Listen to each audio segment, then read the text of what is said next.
الذين آمنوا وتطمئن قلوبهم بذكر الله ألا بذكر الله تطمئن القلوب ألا بذكر الله تطمئن القلوب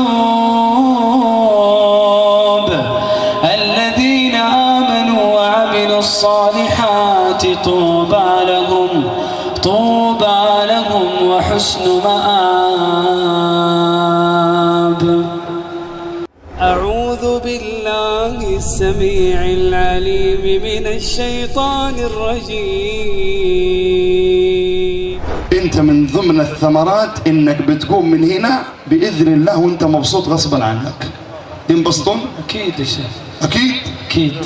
الذين آمنوا وتطمئن قلوبهم بذكر الله الذين آمنوا وتطمئن قلوبهم بذكر الله ألا بذكر الله تطمئن القلوب ألا بذكر الله تطمئن القلوب الذين آمنوا وعملوا الصالحات طوبى لهم وحسن مآب. تطمئن القلوب بذكر الله. شوف بقول لك على معلومة يمكن انت اول مرة تسمعها وممكن هم اول مرة يسمعوها.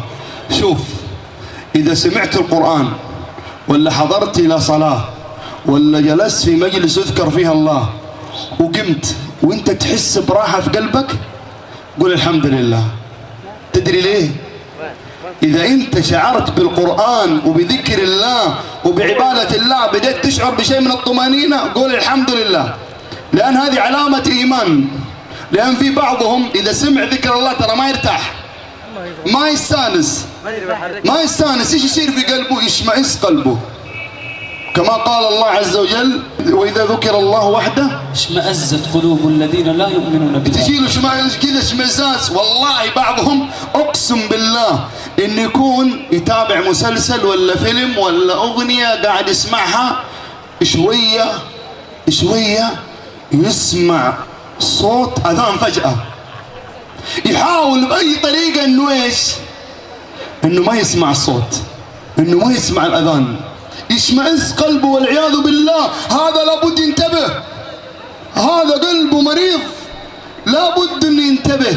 تبارك الذي نزل الفرقان على عبده ليكون للعالمين نذيرا.